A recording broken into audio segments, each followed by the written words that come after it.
Soñando sueños con José Ignacio Carmona. A la una yo nací, a las dos me engrandecí. Recibimos de nuevo en su programa a José Ignacio Carmona. Bienvenido. Bien hallado, Raquel. Seguimos, Iñaki, José Ignacio, soñando sueños y seguimos en Toledo. Hombre, sí, en Toledo de momento sí, luego cambiaremos de itinerario, pero Bueno. Toledo ya sabes que para mí es una joyita. Sí, y no hay prisa por abandonar ese Toledo que tenía varias juderías, y si no me equivoco, hoy vas a mencionar, vas a hablar de una en concreto. Sí, porque, bueno, más que hablaban de judería mayor y menor, bajo ese nombre de menor, pues tenemos lo que es la Alcana, que viene citado ya en el año 1188 en un documento mozárabe, y que, bueno, muy cerca de lo que era la catedral, ¿no? De hecho, la propio Cabildo tenía 25 tiendas dentro de esta Alcana. Bueno, pues hasta, digamos que es el 17 de mayo de 1355, cuando se asaltan las dos juderías. Esta no estaba fortificada, no estaba amurallada, no logran tomar la mayor y, bueno, pues es cuando se produce aquí un progrón. Lo importante de esta pequeña judería, digamos, o alcaná, era que de alguna manera, como hemos dicho, el Cabildo Primado poseía 26 fincas urbanas.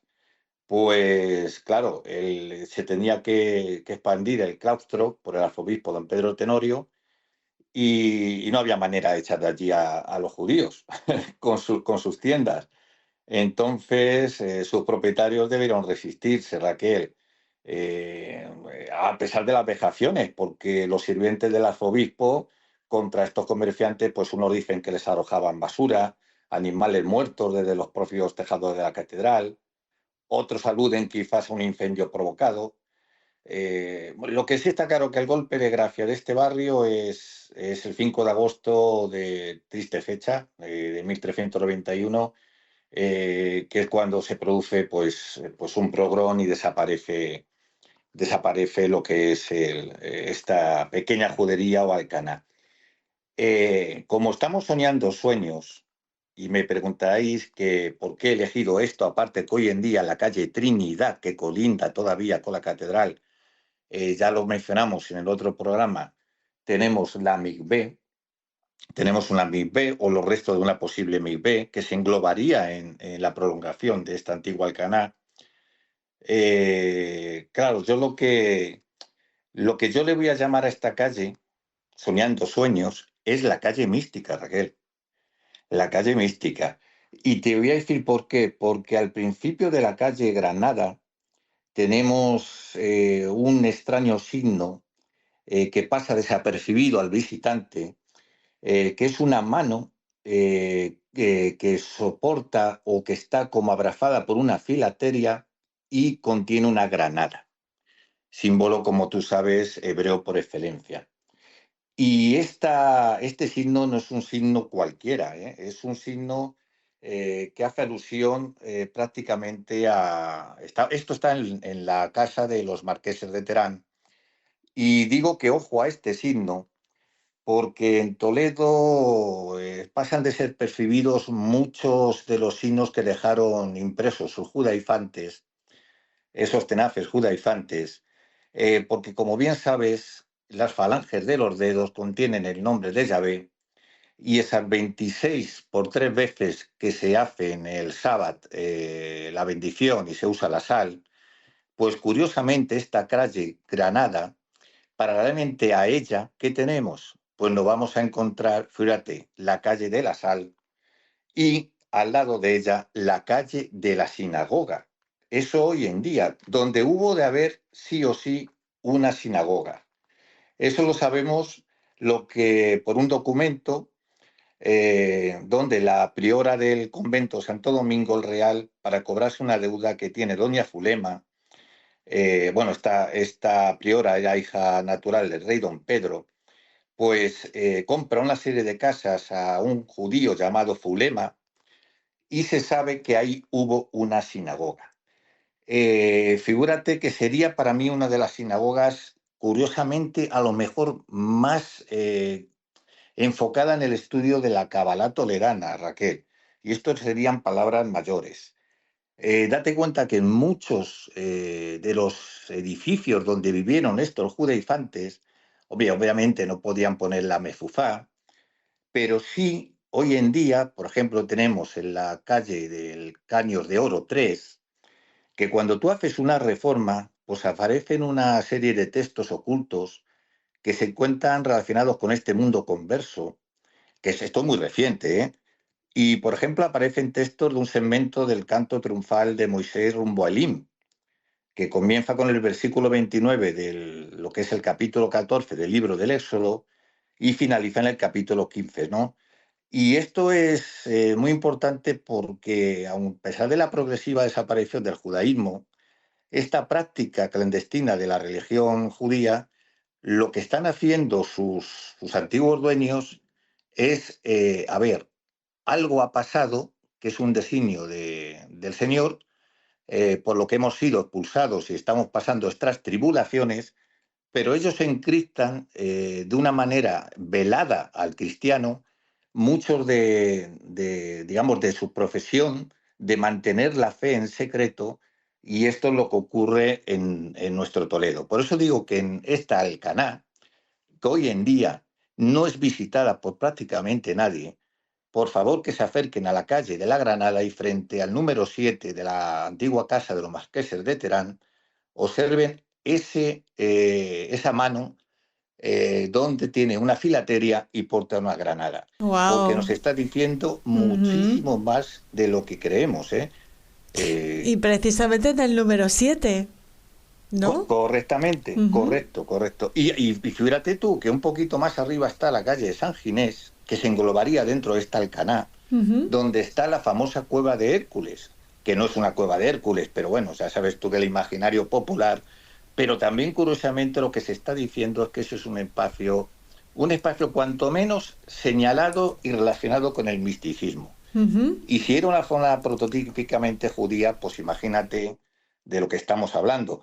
Pero es que fíjate, si nos salimos un poco más allá de esta Alcaná, vamos a encontrar lo que algunos han denominado una enigmática vivienda, Raquel.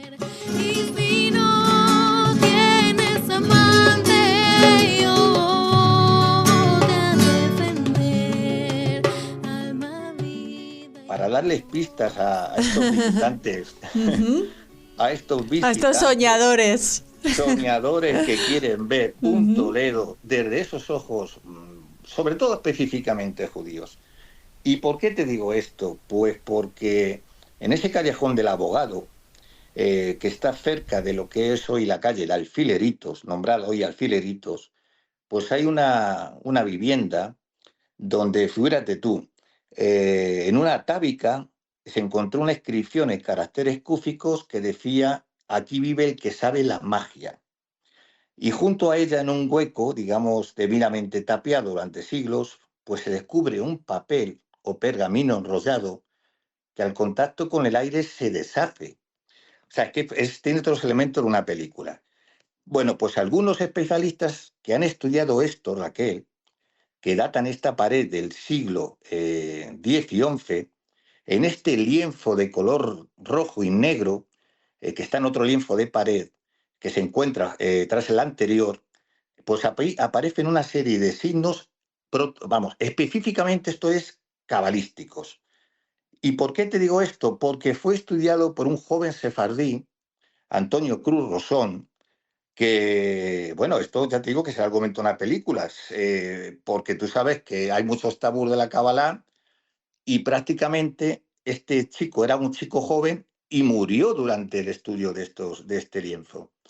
Y hasta donde llega dice que el signo del laberinto en espiral es una forma común en la Kabbalah, llamada Gilgul. Y está hablando, bueno, no te voy a parafrasear todo el estudio, pero sí dice que el número 8, que puede tener el valor infinito, pues representa a Israel por ser la unión de los dos mundos, que es uno, tres padres, Abraham, Isaac, Jacob, y cuatro madres, Sara, Rebeca, Raquel y Lía. Y concluye, de la unión del Señor y de la Sequiná procede la Torá, y del amor de los padres Israel, y de la unión de la Torá e Israel, la lámpara de la conciencia que iluminará la historia humana. ¿Y por qué este tal José Ignacio Carmona se atreve a decir y nombra este lienzo el lienzo de la profecía? Porque de alguna manera, y no voy a meter en cosas muy profundas, no lo digo yo, lo dice André Neyer, que creo que está más autorizado que yo, cuando él habla del segundo capítulo del Génesis y habla del esquema de los periodos y los tiempos, que tú sabes que el Bereshit bara Elohim para el mundo hebreo es una metahistoria que se injerta, tenemos una historia con un cariz profético, ¿no?, que le da un sentido a la historia. Y él habla que en un momento dado, en un solo día, el Bellón Asot, en un versículo del relato de la creación, el Toldot que tiene le da un sentido cósmico y casi profético. Con lo cual está hablando también, que tú sabes que muchos han especulado con el que el nombre de Toledo proceda de ese Toldot. Y yo creo que lo que está hablando cuando dice que en Toledo, en Toldot, este tapiz de la profecía, nacerá la lámpara de la conciencia que iluminará el mundo, es que eso sucedió en Toledo, aquel.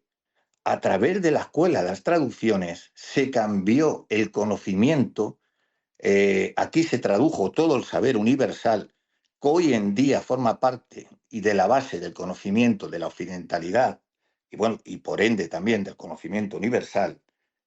Pero es que además, y aquí yo enfatizo muchísimo, y no quiero alargarme, la cábala del Safed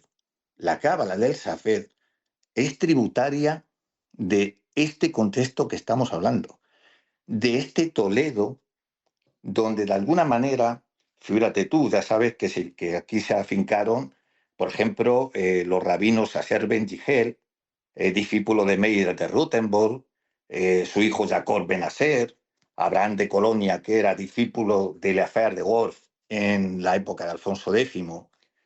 Y quiero decir esto porque se fusionó la cábala de origen de Centro Europa, ese pietismo, ¿no?, que es ese origen askenazi, con la propia cábala de aquí, la autóctona.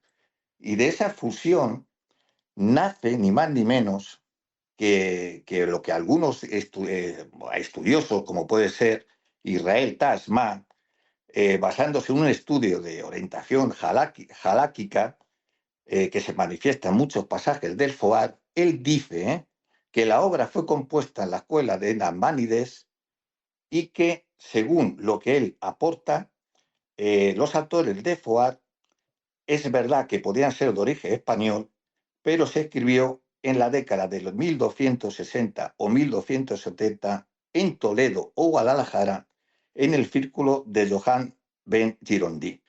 ¿Y qué quiero decir con esto? Que la cábala que se fusionó, que va a ser la que va a eclosionar en Safed, hay cuatro figuras clave.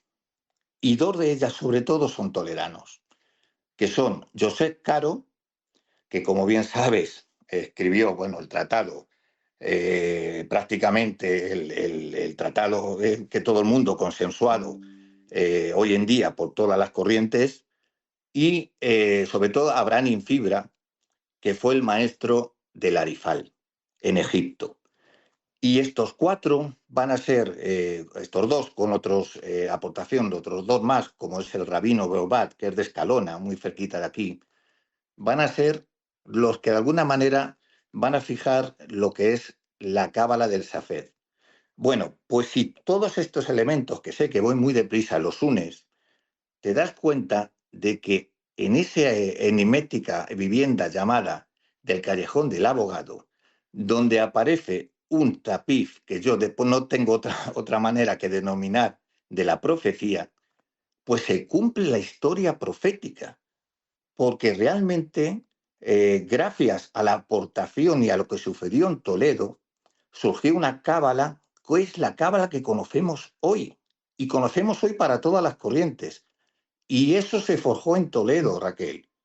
Y no solamente eso, sino que gracias, como digo, a la aportación de todos los traductores y de todas las corrientes que se fusionaron en Toledo, pues de alguna manera, no solamente, como ya dijimos en otro programa, fue una aportación para la historia de la ciencia, sino que para la historia corriente, porque cuando son expulsados, pues prácticamente con ese conocimiento van a forjar o van a poner los mimbres de un nuevo mundo, que es el mundo en el que vivimos hoy en día. Por eso cuando digo yo que los signos en Toledo son más que signos a la vista, Ujú. pero fíjate, tú te vienes a Toledo, recorres Toledo, Raquel, y te aseguro, cuando yo llevo grupos y los llevo a esa calle, vuelvo a repetir, calle de la Granada, paralela y se entrecruza con la calle de la Sal y con la calle de la Sinagoga, Ujú. vais a ver que no os cruzáis con un turista.